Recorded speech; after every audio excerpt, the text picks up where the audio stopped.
si no ponen las unidades, no debería valer nada, porque realmente era una cosa súper fácil. ¿Usted puede repetir algo? Tuvo un pequeño problema. Ah, ya. A ver, o sea, si esto fuese el examen, yo esperaría que les pidan rango, incertidumbre y propagación de error. Para rango, solo tienen que mirar esto. Se dan cuenta, ¿cuál es el valor máximo? Es 2.5 megapascales. El valor mínimo, 0 megapascales. El rango, por lo tanto, va a ser 2.5 menos 0, o sea, 2.5 megapascales. No hay perdón para el que se olvide poner las unidades en algo tan simple como eso. Porque era hacer una operación fácil. O sea, no esperen que les ganen 3-4 puntos por haber dicho eso. Por lo menos pongan las unidades. Ahora, para el tema de la incertidumbre, ¿qué tipo de sensor es? ¿Analógico o digital? Analógico. Entonces, ¿cómo se determina su incertidumbre? La mínima medida. Mínima medida entre 2. ¿Cuánto es la mínima medida aquí? ¿Cuánto? ¿Qué?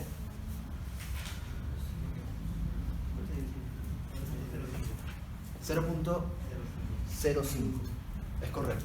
0.05 es la incertidumbre o la mínima medida. ¿Qué? Mínima.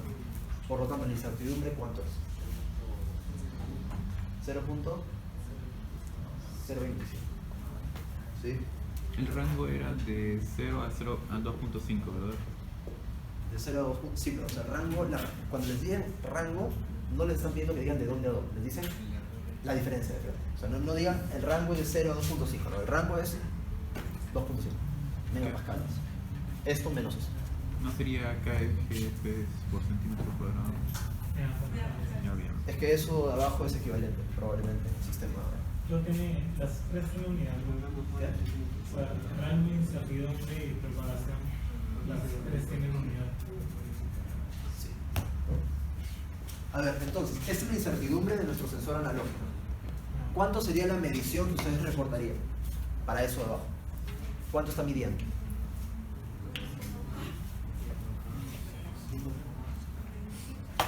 1, podría ser 25, está ligeramente hacia la derecha, quizás es 26, 27, 28, pero antes de inventarnos números, veamos hasta dónde podemos inventarlos. Si yo les digo 1.2677, ¿estoy mintiendo o puede ser que sí esté midiendo eso? ¿Estoy mintiendo o no? Sí,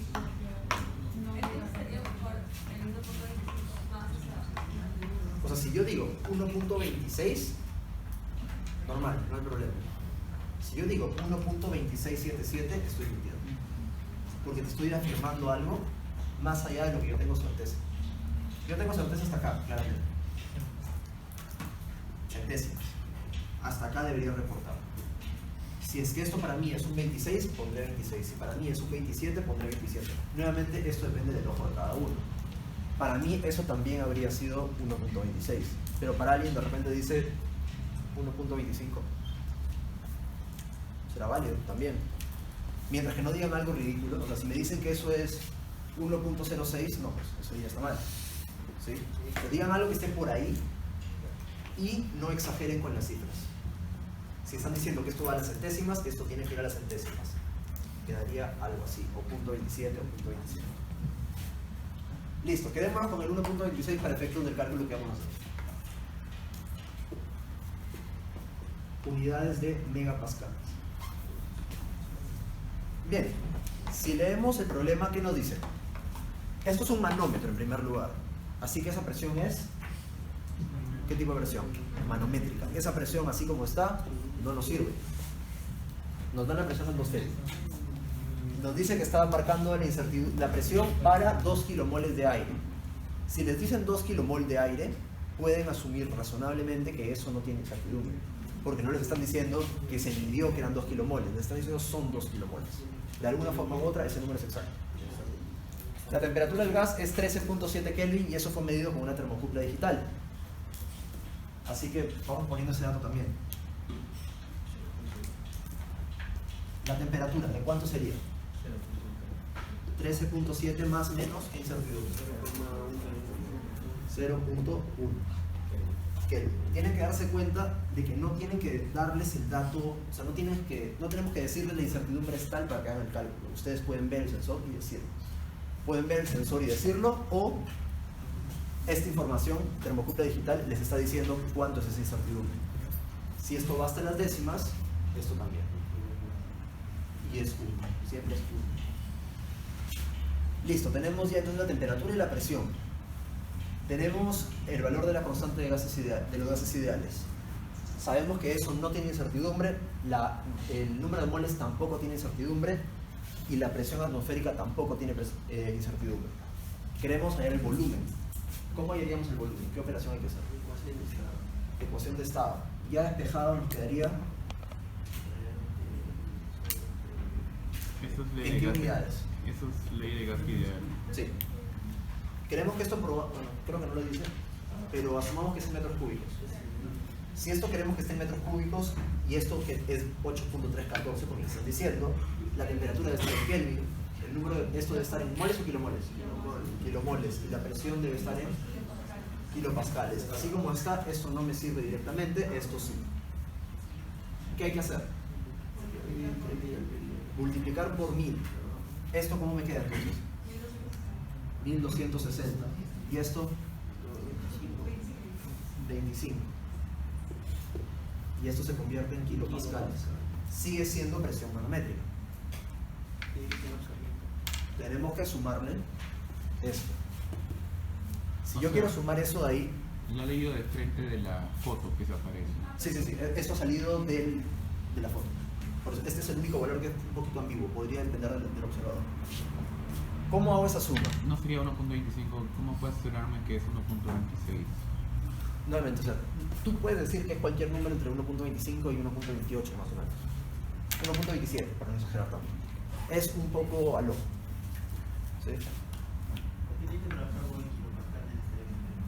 Porque si yo voy a usar la ecuación de estado de gas ideal y quiero que esto valga 8.314 y quiero que esto me salga en metros cúbicos, me conviene trabajarlo en kilomol y kilopascales o en mol y pascal, que sería lo mismo. Pero ya que esto es en kilomol, mejor que esto esté en kilopascal. Pero bueno, ¿cómo hago la suma esa? Tengo que sumarle ese 1.01325. Lo paso a kilopascales. ¿Cuánto sería eso? 101.325. Y no tiene incertidumbre tampoco. Porque no tiene incertidumbre y lo he multiplicado por una constante. 101.325. Este número va a cambiar para la absoluta. Este número se va a mantener constante. No tiene por qué cambiar. Este número sí va a cambiar. A esto le tengo que sumar 101.325. Y esto me va a quedar 1361.325. Aquí ya se pueden dar cuenta que estas cifras de acá no sirven para nada, ¿cierto? Porque esto está en 25. Eso está de más, pero lo vamos a mantener hasta el final. Recién al final hacemos el redondeo que haya que hacer. Tenemos presión y temperatura, tenemos la ecuación que queremos hacer. Si se dan cuenta, lo único que tiene incertidumbre es la presión y la temperatura. Y lo que yo tengo que hacer con esas dos es dividir temperatura entre presión. Entonces, la operación que yo quiero hacer es de este tipo, ¿cierto? ¿Sí? Listo. ¿Cuál sería mi X en este caso de acá? La temperatura. Porque yo quiero hacer, si se dan cuenta la ecuación, es T entre P. ¿Cierto? La temperatura sería X, que vale 13.7. El delta X, 0.1. ¿Sí? El Y, ¿cuánto vale Y?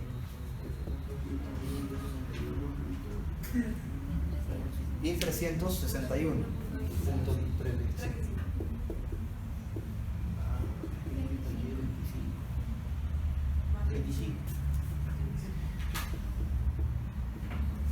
Listo, ya tenemos los datos, lo que queda es reemplazar en esta ecuación todo.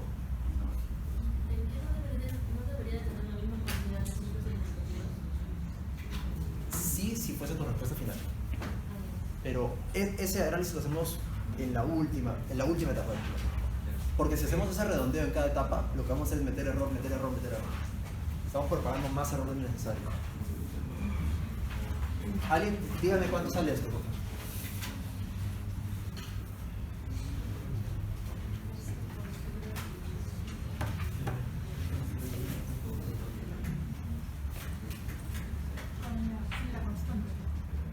Sí, solamente te entre.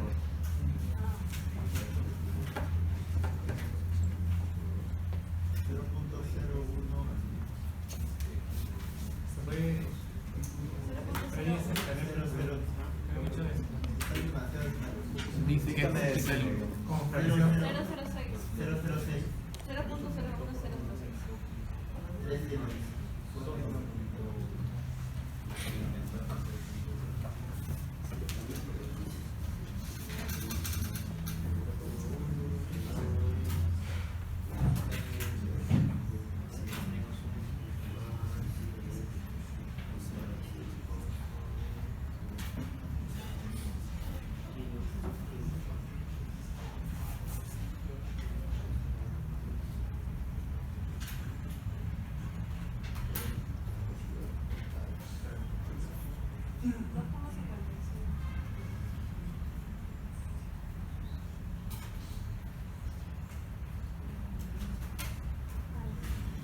¿Cuánto? Usando la calculadora del celular, que no sé si sea tan fiable en este caso. Me voy a haber pedido la calculadora. ¿Qué? ¿Sí? Ya, tiene más cifras significativas, pero de todas formas ya no nos importa mucho porque esa más o menos era la última operación. El paso constante. Y de todas formas se va a convertir en 3. Ahora, eso que hemos calculado ahorita es solamente T entre P. Eso de ahí tenemos que multiplicarlo por 2 y por 8.314. Por esto y por esto. Por lo tanto, mi resultado de acá es esto por 2 por 8.314 y mi resultado de acá es esto por 2 por 8.314. ¿Cuánto sale eso? Ahora sí, alguien había calculado la respuesta. 0.16.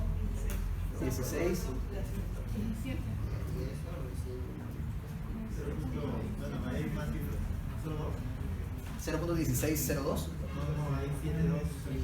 72. Ya, dejémoslo ahí. ¿Y la incertidumbre? 0.004.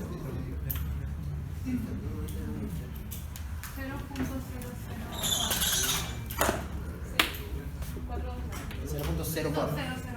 004. Sí. Listo. ¿En dónde lo debemos dejar? Sí, esa es la respuesta final. En el 7. 0.17 o 0.167. 16.7.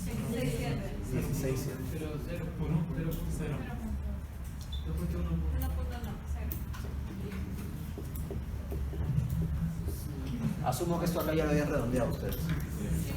Claramente también tenía más. Listo. No es la gran cosa. Esperen una pregunta más que como las de arriba, como la de abajo. Porque las de arriba no miden la parte de incertidumbre ni nada, solamente miden la parte de propagación de error. Esperen algo así. Quizás no tan largo, no tan pesado, porque eso tiene mucha cosa. Rango de incertidumbre y propagación de error, todo. O sea, fácil para desarrollar.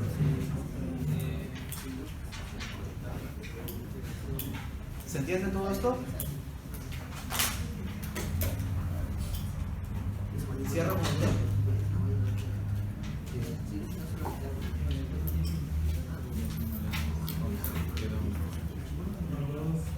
Aquí qué vamos a hacer. Algo más de hito 4. Solamente es incertidumbre y propagación de error. Como les dije, estos son como 15 puntos, 10 o 15 del examen. De los otros 80, o sea, de los otros 65 puntos de ese examen, ¿qué otras cosas pueden venir? Pueden venir casos como las preguntas que se les están haciendo en los laboratorios. Si es que ustedes han recibido alguna pregunta que no han sabido contestar, o quizás no ustedes, pero de repente su compañero al costado le hicieron una pregunta y no la supo él y hasta ahora ustedes no la saben, preocúpense, porque esa clase de preguntas podría ser que vengan, ¿sí? Tienen ustedes el deber moral, digamos, de saber lo que no supieron en ese momento, lo tienen que saber el día del examen. Eso y más, obviamente. Todo, por favor, todo. Las preguntas que se les han hecho son preguntas tipo. Luego, tienen que saber también cómo funcionan los distintos equipos. Por ejemplo, cómo funciona una bomba, cómo funciona un compresor, cómo se toman consideraciones. Así que vamos a hacer una revisión rápida de esa clase de cosas, consideraciones y equipos. ¿Sí? En primer lugar, ¿para qué sirve una bomba? Para convertir trabajo en presión en el agua. ¿Trabajo en? Aumentar la presión del agua. Esa es una de las funciones que tiene una bomba. Una bomba puede aumentar presión, es cierto. ¿Qué otra cosa puede hacer una bomba? No necesariamente tiene que hacer las tres cosas, ¿ah? Pero hay tres cosas principales que puede hacer. ¿Puede impulsar un fluido? Sí. Generalmente cuando un fluido está yendo muy lento o no llega a subir a alguna cuesta, se le mete una bomba y sube. ¿Sí? Entonces, una bomba puede impulsar un fluido, una bomba puede aumentar la presión, una bomba puede permitir que un fluido se eleve, ¿sí? Porque la bomba le da energía y esa energía puede convertirse en energía potencial. Y también, si se puede convertir en energía potencial, puede convertirse en energía cinética. Una bomba podría elevar la velocidad de un fluido.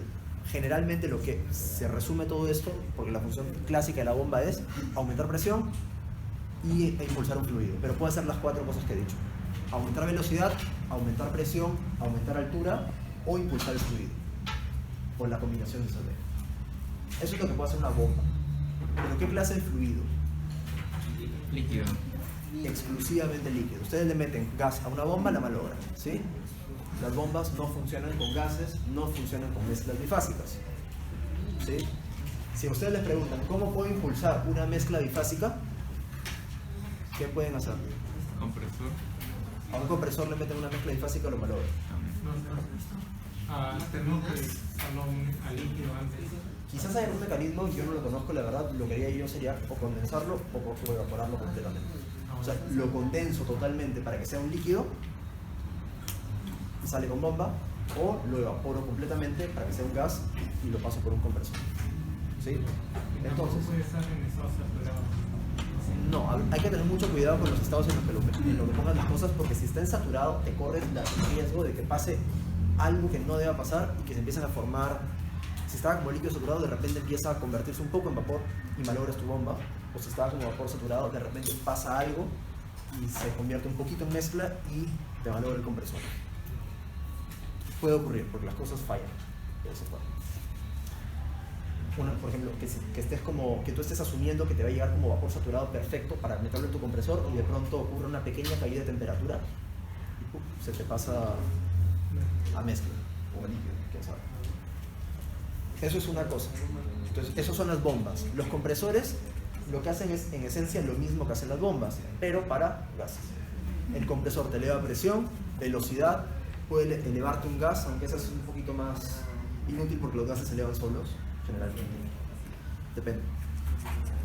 Pero puede hacer lo mismo que la bomba, pero para gases, en esencia. Ninguno es para mezcla bifásica, eso lo tienen que tener claro, todos. Otra pregunta tipo caso que se les podría hacer es: si ustedes hacen un cálculo y les sale que la entropía generada es negativa, ¿qué concluyen? Imposible. Que anula. En el laboratorio van a concluir que la máquina es imposible. No. Ya, mucho cuidado con eso. Estaría sacando energía estaría sacando entropía del ambiente, del entorno. Sí, claro, pero, o sea, ustedes saben que la entropía generada no puede ser negativa. Sin embargo, hacen sus cálculos y les sale negativa. Exacto. Sí.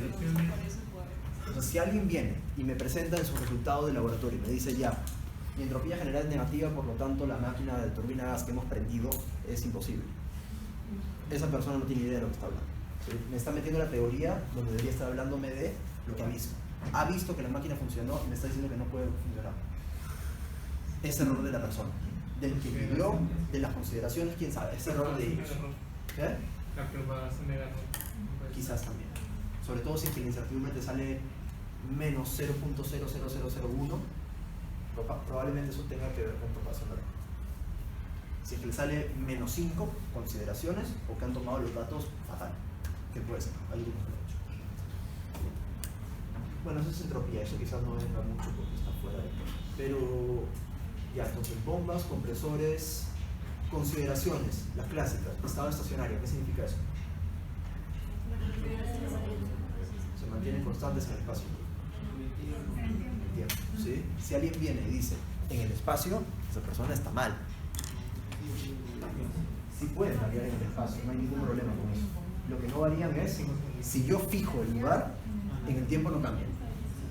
Si yo fijo el tiempo y cambian en el espacio, eso es otra cosa. No tiene nada que ver con estacionario, eso tiene que ver con uniformidad, que es un concepto que en termodinámica no es importante, en fluidos sí. Bien, eso es estacionalidad entonces, pero por ejemplo yo les podría cambiar un poco las cosas. Yo les digo, si yo tengo un sistema para el cual no se está acumulando masa, entra un flujo másico y sale ese mismo flujo másico, está en estado estacionario, ¿verdadero o falso? Tengo un sistema para el cual están entrando 5 kilos por segundo de agua y salen 5 kilos por segundo de agua. Y son las únicas entradas y salidas. ¿Está en estado estacionario? No necesariamente. No tienes que asumir nada. La respuesta es no necesariamente. Es lo que estaba diciendo. ¿Por qué? Porque lo de estado estacionario no dice... O sea, si ustedes, yo les digo, ¿qué significa estado estacionario? Y ustedes me dicen, significa que la masa no se acumula. Eso está mal. Significa que ninguna propiedad cambia en el tiempo. La masa podrá ser una de las propiedades, pero no son todas. ¿Qué pasa? Porque yo puedo tener claramente una tubería por la cual pasa agua y no se acumula agua, pero se está acumulando energía. De repente. Puede pasar. Porque está refiriéndose calor o algo. Entonces tengan mucho cuidado con lo que dicen que significa estacionario y con lo que no es estado estacionario. Mucho cuidado con eso. También otra clásica es flujo unidimensional. ¿Qué significa y cuándo se usa? Se usa en particular cuando vamos a usar la ecuación de A por C, o sea, velocidad, flujo volumétrico entre volumen específico o flujo volumétrico por densidad. Para poder usar esa ecuación, para sacar un flujo másico, están asumiendo flujo unidimensional. Espera, ¿para sacar cuál ecuación? Para usar A por C entre volumen específico o A por C entre densidad. En general, en realidad, para hacer nada más el A por C, ahí ya están asumiendo flujo unidimensional. Porque eso en realidad es una integral, no es una multiplicación. Otro tema. Creo que en el libro sí lo menciono. Sí creo que está en una integral angular. La de velocidad por diferencial de área. Por vector normal. Eso. Fluidos incompresibles. ¿Qué significa eso? ¿Cuándo yo puedo hacer C por delta de T? Cuando yo hago C por delta de T, eso es para un fluido incompresible. Claramente. Si yo hago CP por delta de T, ya estoy hablando de un gas ideal. Si hago CB por delta de T, estoy hablando de un gas ideal. Y nada más que un gas ideal. CPs y CBs son gases ideales.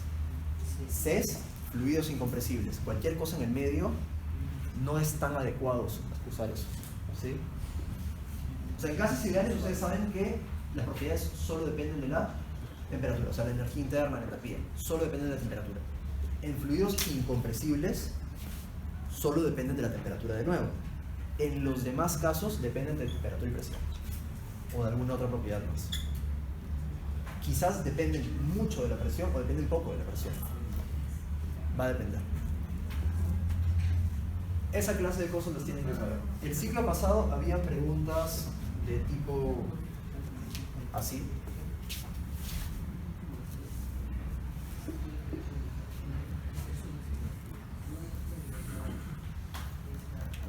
Temperatura, tiempo. ¿En qué momento se alcanza el estado estacionario?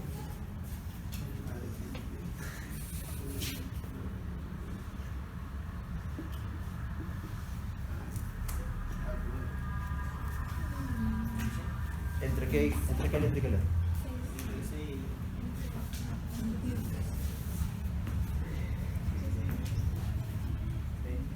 ¿Dónde? Yo diría definitivamente después de C. De hecho, más adecuado es en D o más allá. Sin embargo, la pregunta en realidad es con truco. ¿Sí? ¿Quién les dice que esto de repente es temperatura? ¿Y cómo saben ustedes que la presión está aumentando así? Puede ser. Quizás es un estado estacionario respecto a la temperatura. El siglo pasado no se pedía tanto análisis. El siglo pasado bastaba con decir que era límite. Pero realmente la pregunta merita un análisis anterior. El estado estacionario depende de que todas las propiedades no cambien en el tiempo, no solo la temperatura, no solo la masa, no solo la temperatura, no solo el volumen. ¿Qué? Si tuviera que responder, tendría que decir Lo bueno es que ese ciclo todo es en papel. Si les viene una pregunta así, ustedes podrían decir D y justificar D, o ustedes podrían decir no se puede afirmar nada. O sea, si es que la temperatura tiene que indicador, claramente es D. Es escrito. Si mi pregunta es solo sobre la temperatura, es el D. Si mi pregunta es estado estacionario en general, no me pueden afirmar nada por esa gráfica. ¿Sí? Lo mismo habían preguntas que les ponían así, cosas así.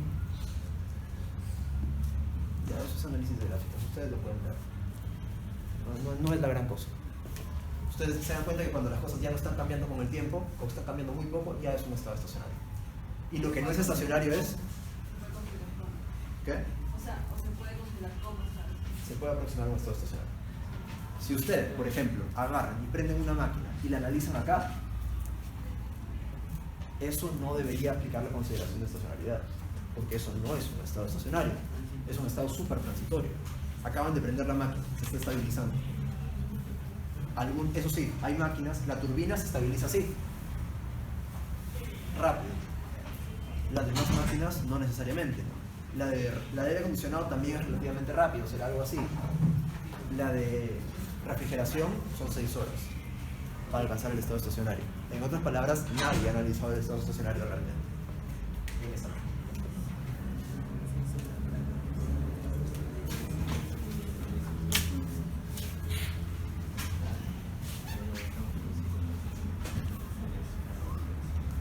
Casos como los que he estado comentando hoy son casos como los que pueden medir, fuera de que ustedes sepan plantear balances de energía y sepan hacer balances de energía aplicados a su sistema o al sistema que les digan.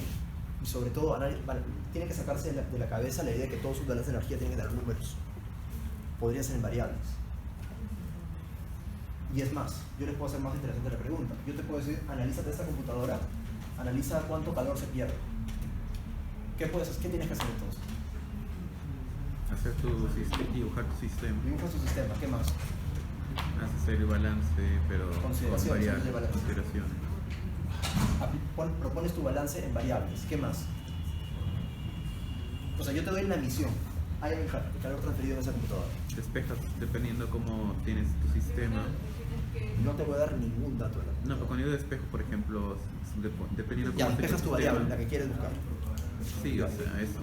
¿Cómo hallas entonces el calor ese finalmente? Ya tienes Sin tu datos, balance y ya está. no lo vas a poder. No lo vas a poder hacer.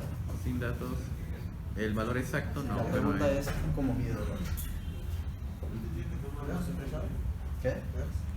O sea, si me vas a decir calor igual a trabajo, más esto... Pero no hay que Ya, si me lo pones así, ya sabes hacer el balance de energía, no sabes hacer nada de laboratorio. ¿Esto lo puedes medir en laboratorio? No, esto no se mide en laboratorio. Entonces, ¿qué esperaría yo que haga? Ah, ya, esto acá era un gas ideal.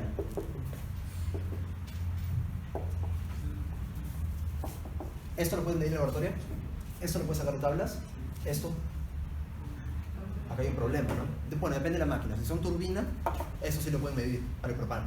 Si no, ¿esto lo pueden medir? Esto, de tablas o de algún lado, pero lo sacan. Esto, se asume que no hay trabajo, o algo por el estilo, o lo calculan de alguna forma, miden intensidad y voltaje. No sé, alguna cosa por el estilo. Entonces, finalmente, ¿en qué se resume el problema? No les vamos a dar de repente los datos. En el sistema se enterarán cuál será en el examen, pero tienen que saber plantear un balance así. Es decir, ya, mi balance es este es el balance de energía. Esto es cito 2, esto es cito 4. Darse cuenta de que esto de acá no tiene sentido medirlo en el laboratorio, no se puede medir. Esto no se puede medir, esto no se puede medir. Ninguna de estas cantidades se puede medir. Sin embargo, existen relaciones entre variables que sí se pueden medir, como la temperatura, la presión o lo que fuera. Igual en balance a datos que sí se puede hacer. Y no solo eso, es decir, ya, genial, tú puedes medir la temperatura, ¿cómo la mides? ¿Qué instrumento usas? Entonces, nuevamente, si ustedes saben hacer esto, genial, aprobaron el hito 2. El hito 4 es saber hacer esto y saber decir, entonces, esto de acá lo sacaré usando una termocupla. Esto de acá, para sacar esto necesito también las temperaturas termocupla. Esto de acá será un flujómetro. Esto de acá, bueno, de repente necesito temperatura y presión. Necesito sacar un termopar Y manómetro. Ah, ya, pero el manómetro es presión manométrica. También tendría que tener información acerca de la presión atmosférica.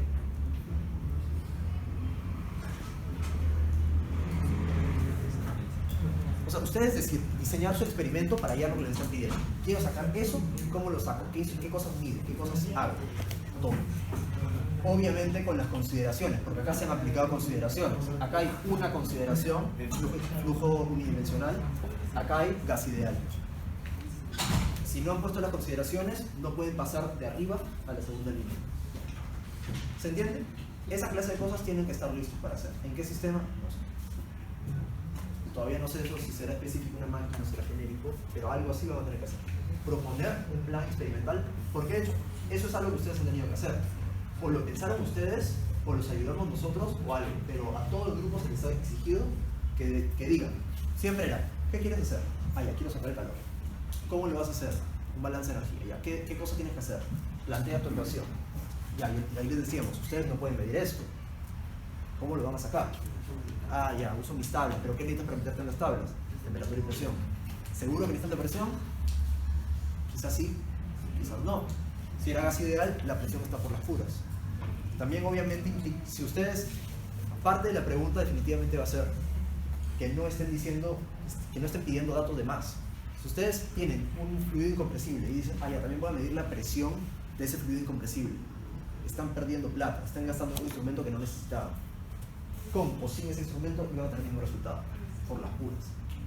Eso, puntos menos, porque están gastando. Siempre todos tratan de hacerlo como ingenieros, hacerlo bien, pero hacerlo barato. Si no, por las puras. O sea, si el diseño es más caro que hacer cualquier otra cosa, también, por ejemplo, ustedes podrían proponer algo que les permita validar una consideración. ¿Ustedes con qué derecho pueden decir que algo es adiabático? Hay una forma solamente hay una forma adecuada de decir que algo se puede aproximar a diabático. Material y algo más. Ni tanto, si me voy muy bajas temperaturas, transferencia de calor hacia adentro, no es diabático. Se podría decir que, digamos que la variación de energía o la que escapa a través de las paredes es tan mínima que se puede ¿Y ahí considerar cómo puedo cero. asumir que sea mínimo? Les estamos dando la oportunidad, pueden decir qué cosa quieren medir. ¿Qué cosa quieren medir? ¿Con qué derecho van a decirme que es adiabático? ¿Qué tienen que medir?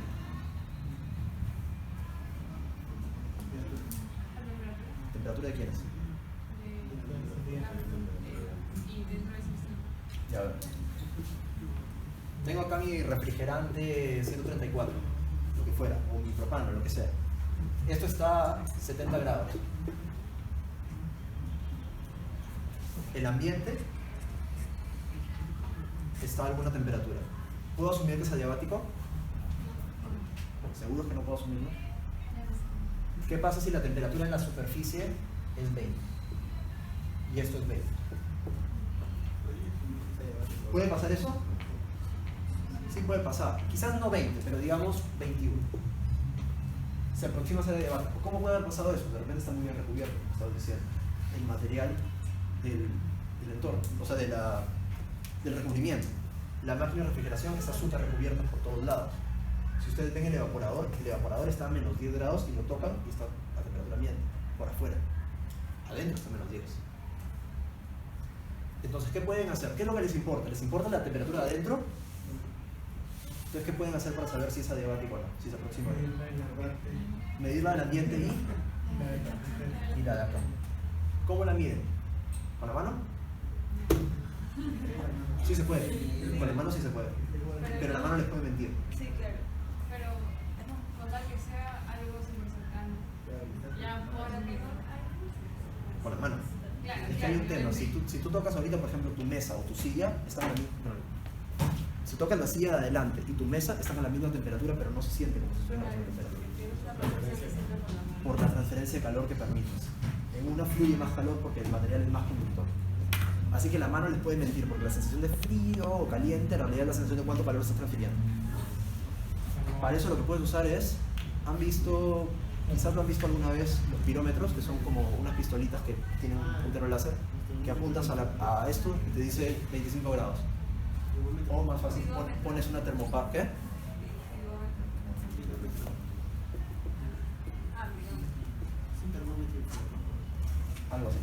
O más simple, pones una termocupla ojo, no la pones adentro, la pones acá.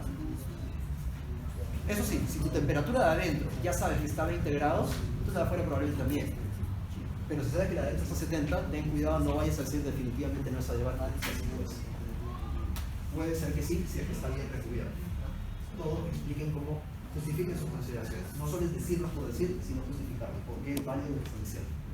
Eso es lo que finalmente demuestra que ustedes la tienen clara. Eso es lo que ustedes están haciendo en las sustentaciones, porque se les dice, ay, ¿por qué has asumido eso? Si nos dicen, lo asumimos porque estaba en el libro para simplificar cosas, mal. Eso es, por cierto, si ponen una consideración y específicamente ponen, voy a asumirlo adiabático para simplificar cálculos, eso está pésimo, no vale nada lo que han puesto. ¿Sí? Las consideraciones no son solo para simplificar cálculos. Simplifican cálculos siempre y cuando sean válidos. Si no, yo puedo inventarme cualquier cosa. Y como les he dicho, como a 3 grupos, yo también puedo considerar que puedo diseñar un avión. No puedo hacerlo, pero lo voy a considerar. No tiene sentido. Para simplificar cálculos no voy a estudiar 5 años en la universidad y voy a ser ingeniero. Voy a asumir que es válido. Estudian ustedes para que las consideraciones que planteen tengan sentido. De eso sí lo que estudio, no es para calcular cosas. Bien, ¿se entiende todo eso? Estén preparados para todo eso que hemos visto. Incertidumbre, propagación de error, casos, problemas que han tenido en el laboratorio, todo lo tienen que tener claro.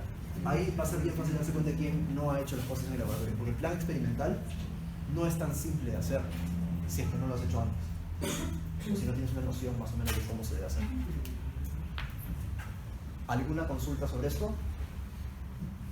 Sí, por ejemplo, ya tengo un experimento de medición en un ciclo que fue en la salida de un componente y en la entrada de otro, o sea, en el medio. Como en la tubería, digamos, puede haber pérdidas.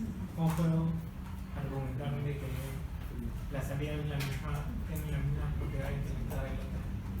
Porque no hay una tubería ideal, algo así. Que una tubería es adiabática, digamos. Ya, algo así.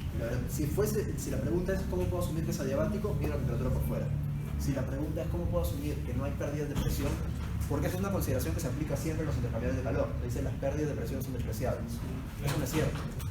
¿Cómo podemos definirlo? Dependerá del fluido, dependerá de la velocidad a la que está fluyendo eso de ahí, dependerá de la presión, depende de muchas cosas. Tendrás que medir, tendrás que aplicar con las cosas de otros cursos. Si es que no saben hacerlo, si no saben por qué es válido, escriban. Para esto se requeriría hacer un análisis de realmente cuánta presión cae. Y para hacer eso, quizás necesitaré datos de esto. Tomen algunas suposiciones que sean razonables. ¿Sí? Es válido, en un intercambiador de calor no esperamos tener una pérdida importantísima de presión. Pero quizás están asumiendo que no hay pérdidas y en realidad son de 0.2 bar. Quizás te cambien las cosas. Así que es cuestión de que ustedes lo piensen. ¿Verdad? Escriban algo que tenga sentido. ¿Alguna pregunta más de esto? Bien, entonces, a lo que sí planeo hacer hoy día, crédito 3. Información como la de hoy día con más casos específicos dentro de 2 semanas, ¿sí? La semana 15. Hito 3. El único tema que en las sesiones de lunes no he cubierto yo hasta ahora es procesos, rendimientos isentrópicos. Es lo único que tenía pendiente, todo lo demás ya se ha visto. Lo que están viendo, lo que han visto en el Yachay de ayer, en el domingo que viene y en el de la próxima semana son aplicaciones. Eso no va dentro del Hito 3. No va como tema. Obviamente puede venir un ciclo de refrigeración así como ha venido el Hito 2, porque son máquinas termodinámicas y ya está.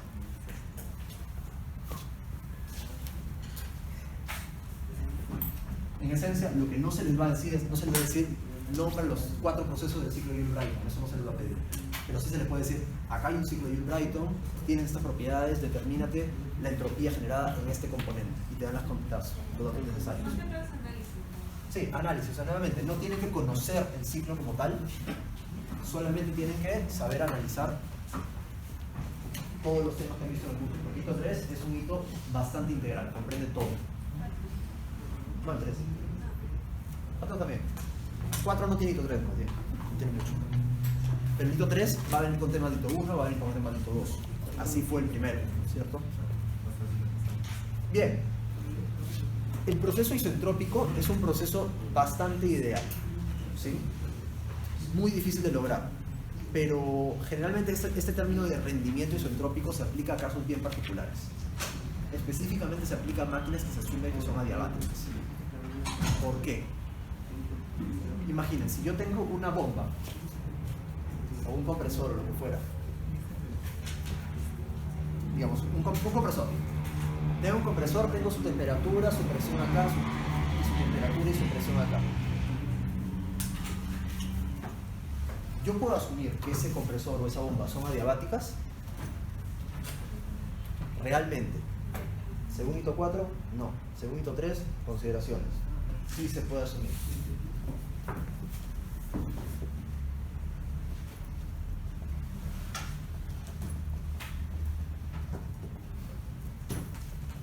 Asumamos que sí. Si yo asumo que es de paredes adiabáticas, ¿cómo quedaría mi balance de entropía?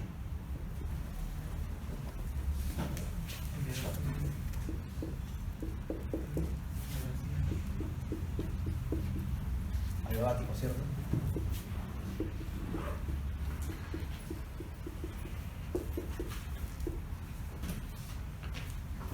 ¿Sería así?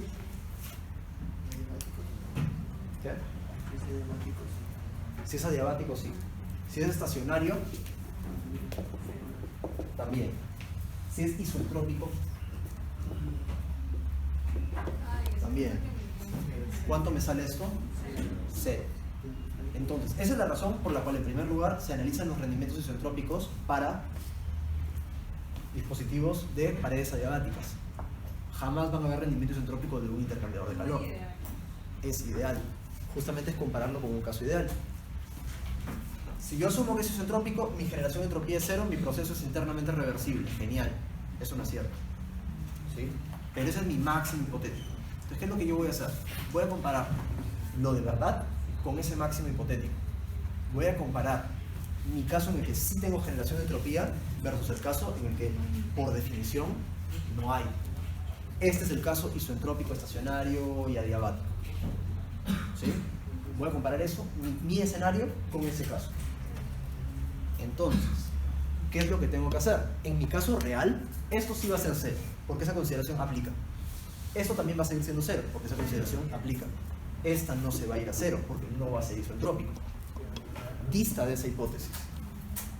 Tenemos que ver entonces cuánto vale ese in, cuánto vale ese out, cuánto vale el flujo máximo.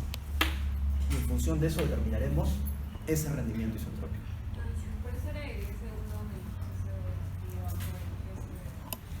Sí. No, bueno, no es con S, ahí es con H. Sí, porque si no, ten en cuenta que si fuese ese in menos ese out arriba o abajo, en el que sería 0, tendrías un rendimiento o infinito de 0. O sea, el rendimiento isentrópico finalmente se cuantifica como trabajos, ¿sí? Como flujo másico por variación de entalpía, pero parte de esta lógica de acá. La lógica de que mi proceso isentrópico es el proceso en el que esto es 0 y mi proceso no isentrópico es un proceso en el que se genera entropía. Entonces tenemos que comparar el proceso real con el ideal. Si es real entre ideal o ideal entre real, depende de la máquina. Eso lo habrán visto que en algunos casos está arriba el isentrópico o abajo el isentrópico. Va a depender de la máquina. Pero bueno, entonces, ¿cómo hacemos este análisis? Necesitamos sí o sí conocer ese estado final isentrópico.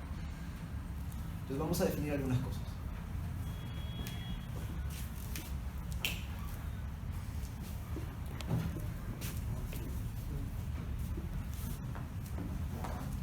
Mi estado 1 puede estar donde me dé la gana, ¿sí? Donde sea. ¿Sí? Donde quiera. Mi estado 2 también puede estar donde yo quiera. Puede estar ahí. Y puede que mi proceso sea así.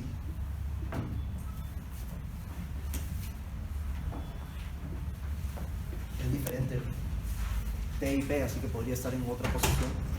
Pero se refiere al mismo estado. ¿Sí? 1 y 2 son estados totalmente arbitrarios. Ustedes han visto que ahí se habla de un estado 2S. ¿Sí?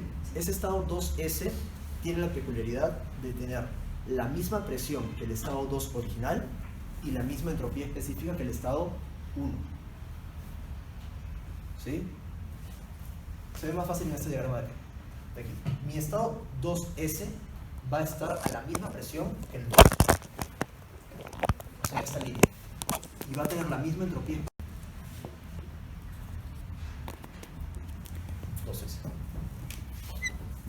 eso de ahí? ¿Por qué? Porque es isentrópico. Para ser isentrópico tiene que ser igual 1 y 2. Y por definición, mi otro punto que me permite fijar el estado es la presión, no es la temperatura. ¿Sí? Eso es una confusión bien frecuente. Lo que me fija mi estado 2 es la presión 2 y la entropía específica 1. Así fijo mi estado. Obviamente en este diagrama tendríamos que ver dónde está la isóbara para que cuadre. Si la isóbara, ¿cómo es? En un diagrama TS. Bueno, un diagrama TB. Así, ¿cierto? Vamos a exagerarlo. Estas son las isóbaras. Mi estado 2S tendría que estar acá, ¿cierto? Si esta es mi isóbara, esta presión es la misma de acá y esta es la entropía específica igual. Más útil es este diagrama en este caso. ¿Sí? Acuérdense entonces, estado 2S se define como presión 2S igual a la presión 2 y entropía específica 2S igual a la entropía específica 1. Así se fija el estado. Para todos los casos. Y a partir de estas dos propiedades, porque si yo ya fijé el estado con dos propiedades, puedo sacar entonces cuánto es la entropía 2S. ¿Cierto? Se dan a tablas. Tienen esto, se van a tablas. Si ya tienen esto en tablas, y aparte ya sabían cuánto era H1, cuánto era H2 real, pueden plantear sus rendimientos isentrópicos. Las fórmulas dependen de cada máquina. Siempre depende cuál es mi máximo. Siempre eso. Lo que quiero lograr. Quiero acercarme a mi máximo. Si quiero acercarme a mi máximo, ¿dónde debería estar el isentrópico? ¿En el numerador o en el denominador? Entonces, si yo sé que va a ser menos el máximo debe estar en el denominador. Por ejemplo, si yo quiero calcular el trabajo generado en una turbina, el trabajo generado en una turbina máximo, ¿dónde estaría? El trabajo 2S va a ser mayor o menor que el trabajo real en una turbina. Mayor. Porque yo quisiera que esto de acá produzca tanto trabajo como el caso ideal. No es cierto, produce menos.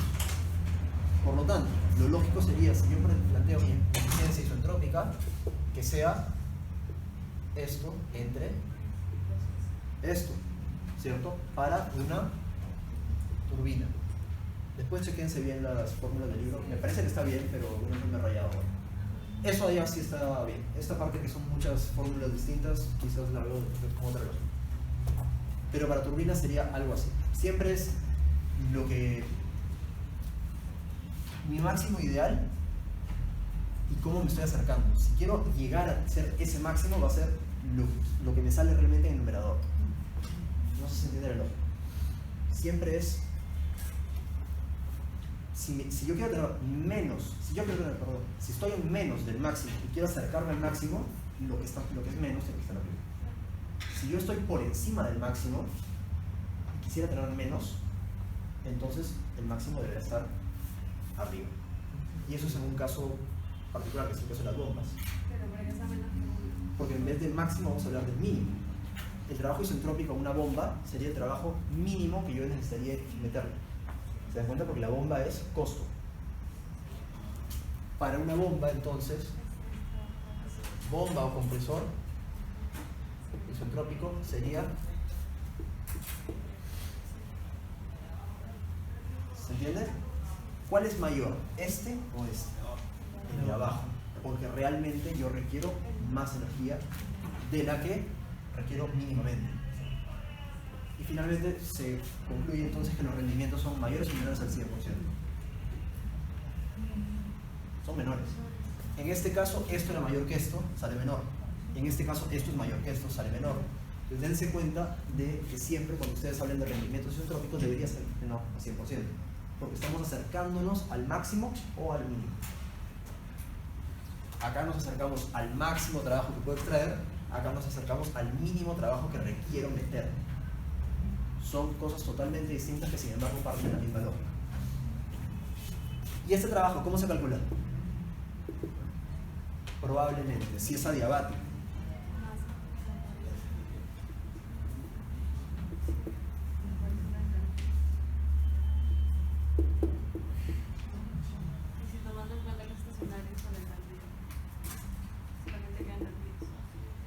¿Qué? Y tomando si es funcional, también te quedaría mejor. Exacto.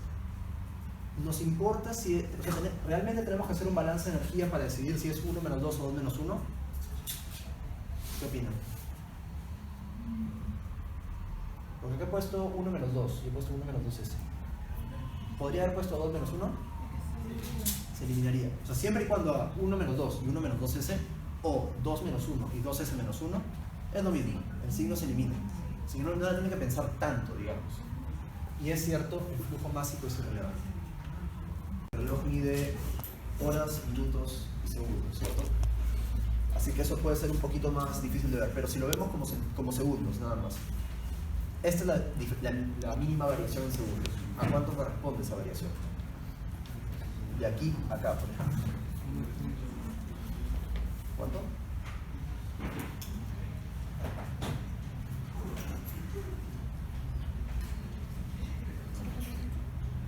¿Es la incertidumbre o es la mínima diferencia? Es la incertidumbre. La mínima diferencia es 1. Esto es 0 segundos, 1 segundo, 2 segundos, 3 segundos. La mínima división es 1 segundo. Por lo tanto, la incertidumbre es 0.5. ¿Se entiende? No es particularmente complejo. Pero ya que estamos viendo esos instrumentos de acá, algo más que deberíamos agregar es la definición de rango. ¿Sí? Rango es la diferencia del máximo valor que puede medir el dispositivo al mínimo valor que puede medir el dispositivo. Eso no está escrito acá, pero es algo que tiene que saber porque también se evalúa. ¿Sí? Por ejemplo, el rango de este voltímetro, ¿cuánto sería? ¿Qué? 500 voltios. 500 puntos. 510. ¿Por qué 500? Por el error. No, 500. Es máximo menos mínimo. 500 es el máximo, 0 es el mínimo, 500 menos 0, 500.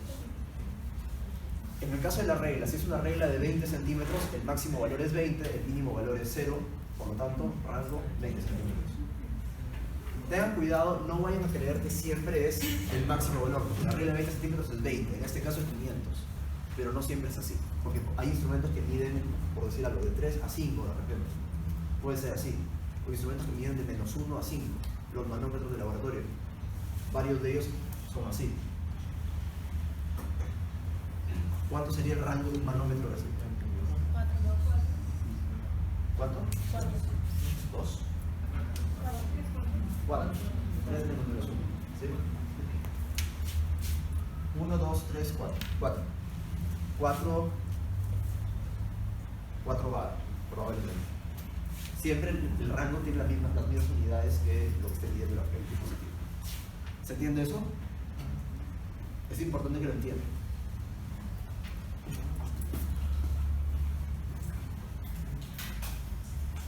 Ahora, para sensores, para instrumentos digitales, la incertidumbre en este curso se va a medir de una forma relativamente sencilla. Lo que van a tener que hacer ustedes es ver cuál es la última cifra que tiene, la última cifra significativa que tiene el dispositivo. Por ejemplo, en este caso, la última cifra significativa que tiene es esta, y está en la posición de las 10 milésimas, ¿cierto?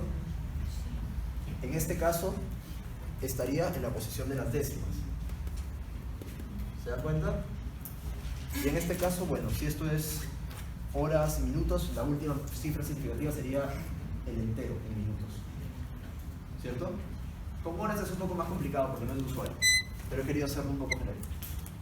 ¿Qué se hace? Una vez que ustedes ya reconocieron cuál es esa última cifra significativa, lo que van a hacer es, su incertidumbre va a ser más menos más menos 1 en esa posición.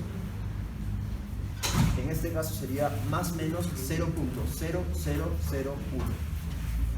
En este caso será más menos 0.1. ¿Se entiende? En este caso, más menos 1 minuto. Siempre 1, ¿sí? Pero 1 en la última posición que tengas cifras significativas. Siempre es más menos 1, pero en la posición que corresponde. En este caso es más menos 0.1, en este caso es más menos 0.0001 y en este caso es más menos 1. A ver, otro ejemplo. Si tuviera una termocupla que mide así. ¿Cuánto sería la incertidumbre de eso?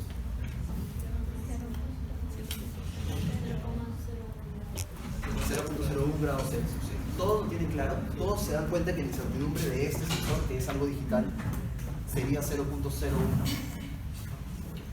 Es importante que se den cuenta. Tienen que saber entonces hallar incertidumbres para instrumentos digitales, para instrumentos analógicos, además de poder sacar el rango de los instrumentos analógicos. El rango de los instrumentos digitales no se puede sacar así nomás, porque no es algo que lo vas a poder ver. Si te doy este resultado, tú no tienes forma de saber si esto llega a 50 o a 100. Ese rango lo tendrás que sacar de fichas técnicas. Obviamente esa parte no se va a ver.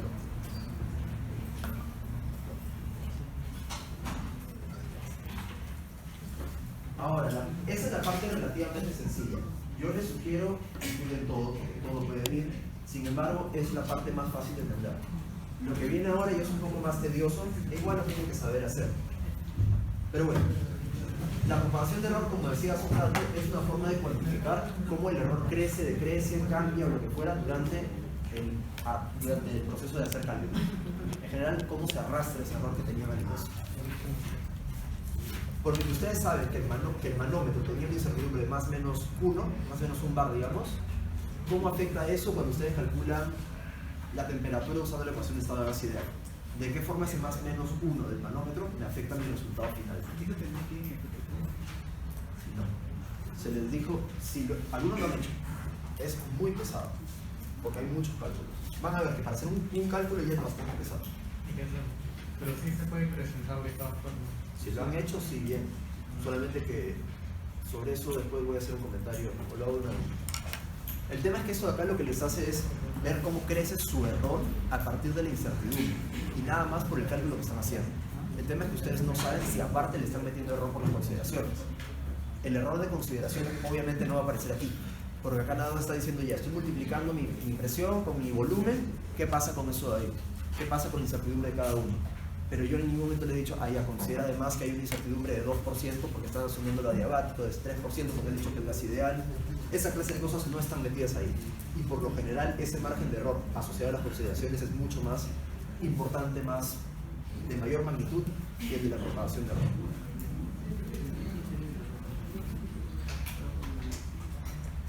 Bien. Acá hay una serie de fórmulas o ecuaciones, obviamente las van a poder tener en formularios y todo lo demás, pero son las que tienen que tener en cuenta. Para el caso de sumas y restas de magnitudes, asumiendo que las dos magnitudes tienen incertidumbre, o sea, por decir algo, esto de repente es 3 más menos 1 y 5.2 más menos 0.3. Por decir algo, acuérdense que siempre el X o el Y representa la magnitud medida y el delta corresponde a la incertidumbre, el más menos algo. Si ustedes quieren hacer una suma de esas dos magnitudes con incertidumbre, el valor de X y de Y lo suman como siempre, porque esto sigue siendo de repente 3 más 2, 5. Eso no va a cambiar, las reglas de matemática no cambian. Entonces, esa parte es la que ya saben hacer ustedes, la que han hecho siempre. Lo que tienen que considerar ahora es lo que pasa acá a la derecha. ¿Cómo se reportaría el más menos, la incertidumbre o el error de la operación de suma que han hecho? Para sumas y restas es muy sencillo. Lo único que hacen es suman las incertidumbres. ¿Sí? Para el caso de restas, quizás algunos podrían creer que es al revés, que tendrían que restar las incertidumbres. No es correcto, también se suman. Por el hecho de que ustedes no podrían decir que si tienen una diferencia de cosas que tienen la misma incertidumbre, no podría volverse cero la incertidumbre. ¿Se dan cuenta? Porque de todas formas están haciendo una operación.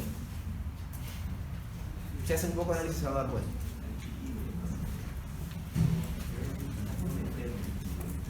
Ahí hay una explicación de por qué es que pasaría eso con los intervalos de confianza, se podrían dar cuenta si es que les interesa estadística. Si no, asuman que es cierto lo que les estoy diciendo.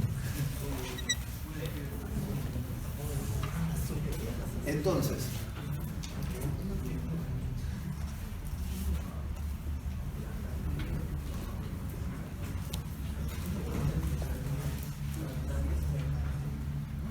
hagan esta operación por favor y díganme qué resultado reportarían.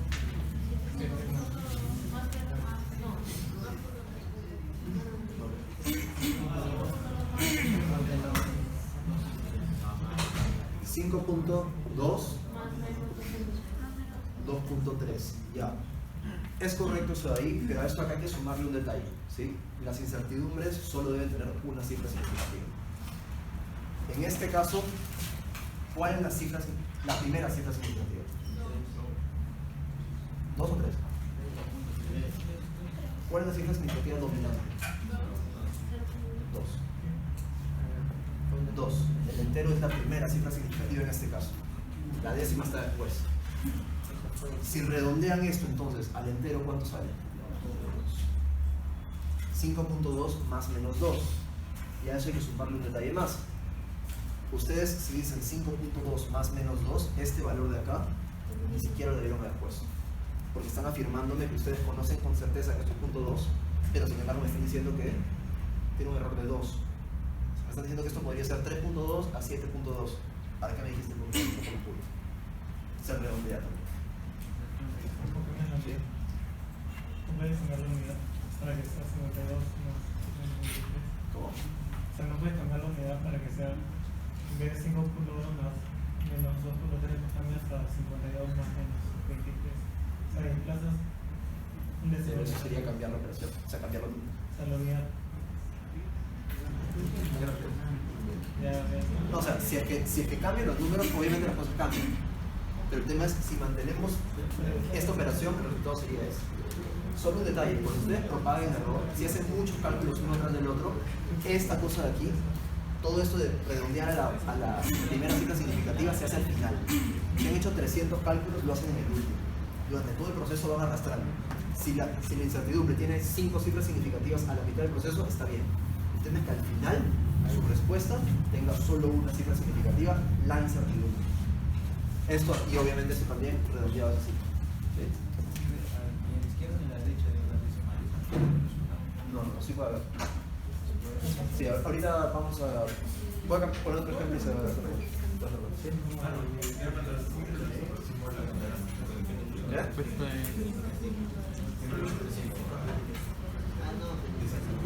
A la primera cifra significativa de la incertidumbre.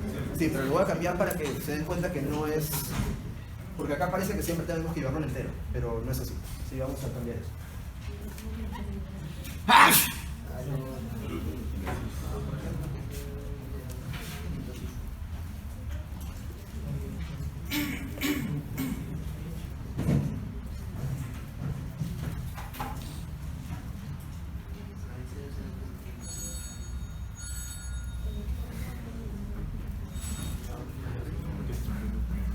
Listo. ¿Cómo sería en este caso?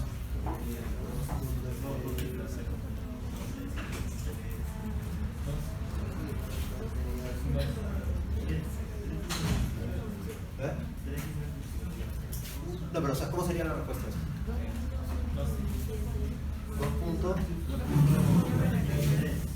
2.127.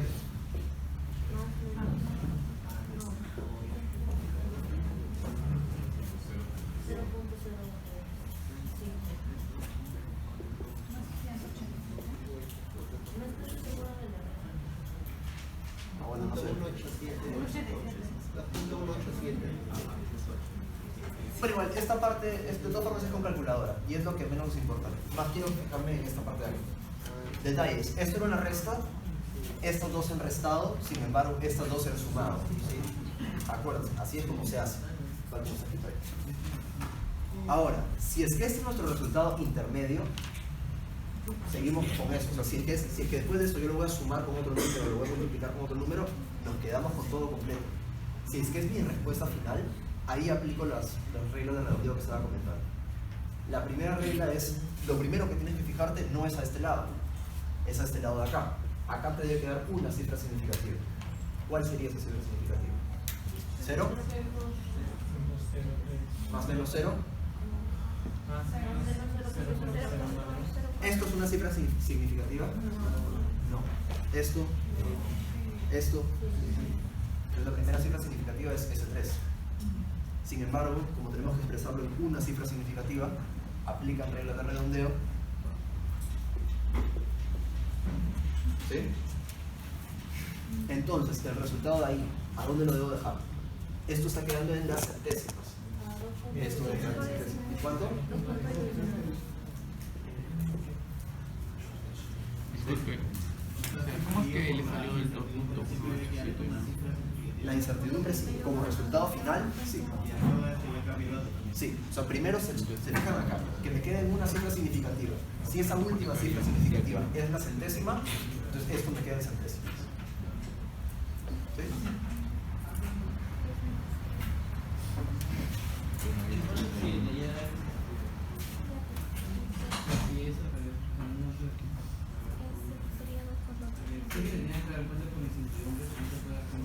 No, claro, que esto de acá te dice que tan incierto es tu resultado de acá.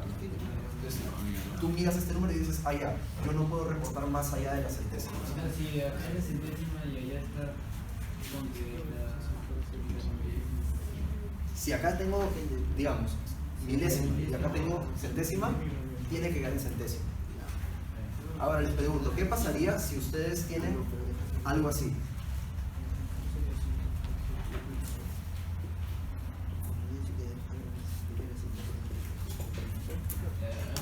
¿Qué pasaría en ese caso?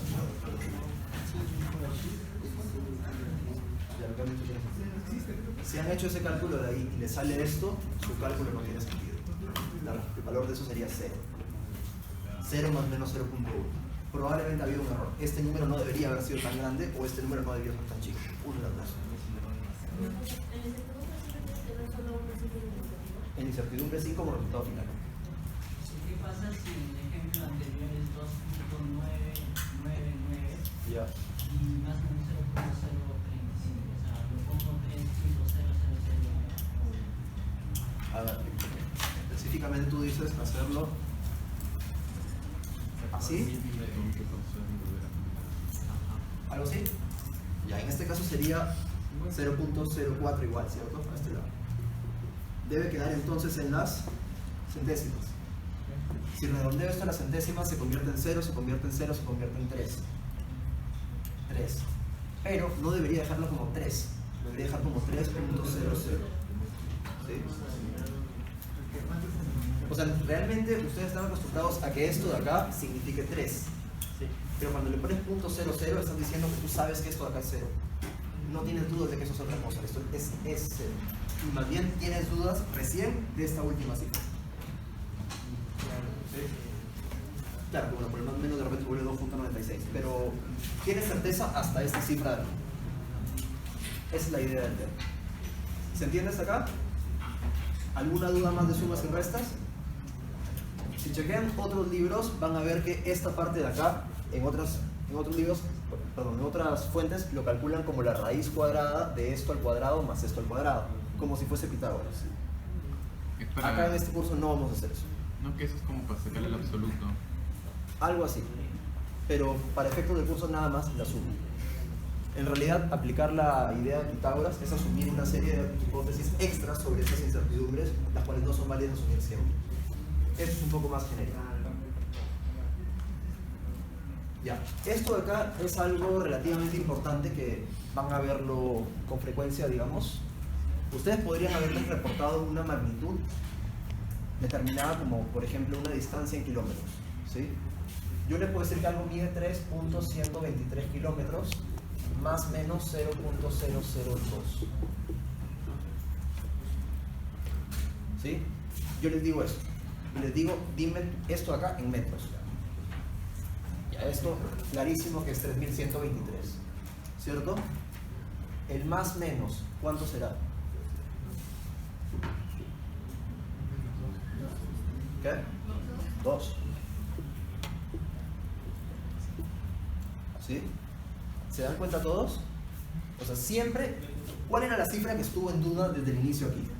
Este 3, ¿cierto? 0.002, 00, acá. ¿Cierto? El 3 era el que era incierto. Por lo tanto, acá el 3 tiene que seguir siendo el que era incierto. Y en la misma magnitud. Lo que han hecho básicamente es por 1000 aquí, por 1000 acá. No es nada del otro mundo. Pero para eso tienen que haberse dado cuenta de un detalle. Ese 1000 que están multiplicando ustedes no tiene incertidumbre. Es 1000 punto infinitos ceros. ¿Se entiende? Cualquier clase de constante que no esté aproximada tiene infinitas cifras significativas. Pi, por ejemplo, debería tener infinitas cifras significativas. El tema es que siempre lo van a redondear, porque tiene infinitas cifras en general. Pero en general, cualquier constante, kilos, mega, mil, todas esas de ahí, por 1000, entre 1000, por 10 a la 6, 10 a la 9, lo que fuera, son de infinitas cifras significativas y se multiplican o se dividen aquí y aquí en la misma magnitud. Y no cambia nada. ¿Se entiende esto de acá? No es muy complejo, pero es bastante útil y es una de las fáciles, digamos.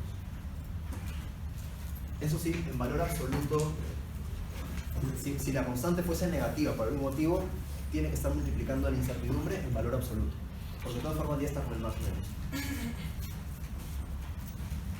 Ya, multiplicaciones y divisiones sí es más tedioso y sí lo tienen que saber de todas formas.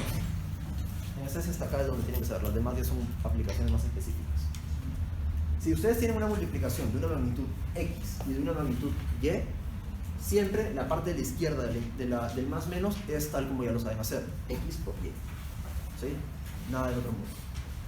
Sin embargo, aquí ya no vamos a hacer la suma simple así como la habíamos hecho antes. Lo que vamos a hacer es una suma de incertidumbres relativas. Lo que hemos estado viendo antes eran incertidumbres absolutas. Esto es una incertidumbre absoluta. Esto de acá es una incertidumbre relativa. Y como pueden ver, lo único que hay que hacer es dividir la incertidumbre absoluta entre la magnitud, delta X entre X, delta Y entre Y, y la suma. ¿Sí? Delta X entre X más delta Y entre Y, eso va a ser la incertidumbre relativa de la suma. Pero yo no quiero la incertidumbre relativa de la suma, yo quiero la incertidumbre absoluta de la suma. Entonces, esa relativa la multiplican por la absoluta. Porque absoluta entre incertidumbre es la relativa. Perdón, absoluta entre magnitud es la relativa. Entonces, relativa por la magnitud es la absoluta. Como una especie de espejo nomás. Y eso se convierte en la absoluta de la. Insisto, esto lo van a tener en sus formularios, así que no se preocupen en pensar. Con tal de que sepan aplicarlo está bien. Y no es realmente muy difícil ni nada. ¿Y tu cuadro? Sí, no. O sea, nos van a pedir que calculemos no sé qué cosa larga y luego al final digamos que tú hiciste un error al inicio. ¿Cuál es el error al final? Ya no van a ver cómo es, ¿sí? Al final van a haber 3 problemas que podrían ser cosas similares a las que les pueden venir. Es un poco independiente, ya van a ver. Un detalle, para multiplicaciones y para divisiones, en ambos casos las relativas se suman, ¿sí? Eso no cambia. En ambos casos se suman, la diferencia es el valor de acá y el valor que pones acá. Porque en este caso la magnitud es la multiplicación, porque es una multiplicación. En este caso la magnitud es una división, porque es una división. Nada especial, ¿sí? ¿Han entendido eso? Si no, tienen 3 semanas para leer el PPT y... ¿Qué? No. Esta semana hay una SPB. Ya no hay más SPB. Ya no. No hay haber SPB esta semana. Vamos a ir a eso cuando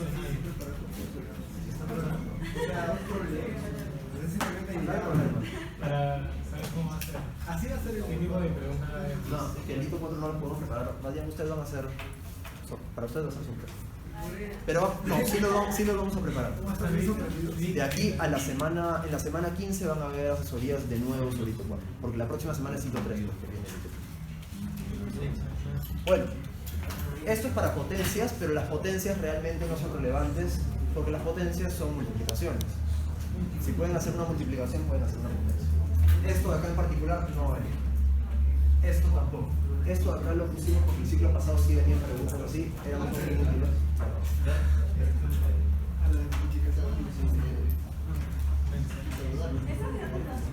Sí, el miércoles.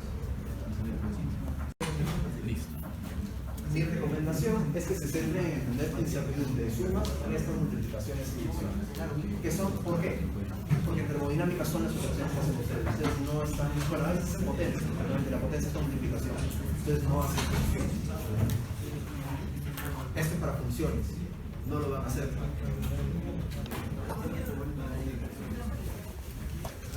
Sí. Eso ya es un poco... No vale. Por favor, chequense los ejercicios 1 y 2. Son más o menos sencillos, el 3 es un poquito más pesado. Vayan viendo el 1 y el 2 y ahorita los resolvemos.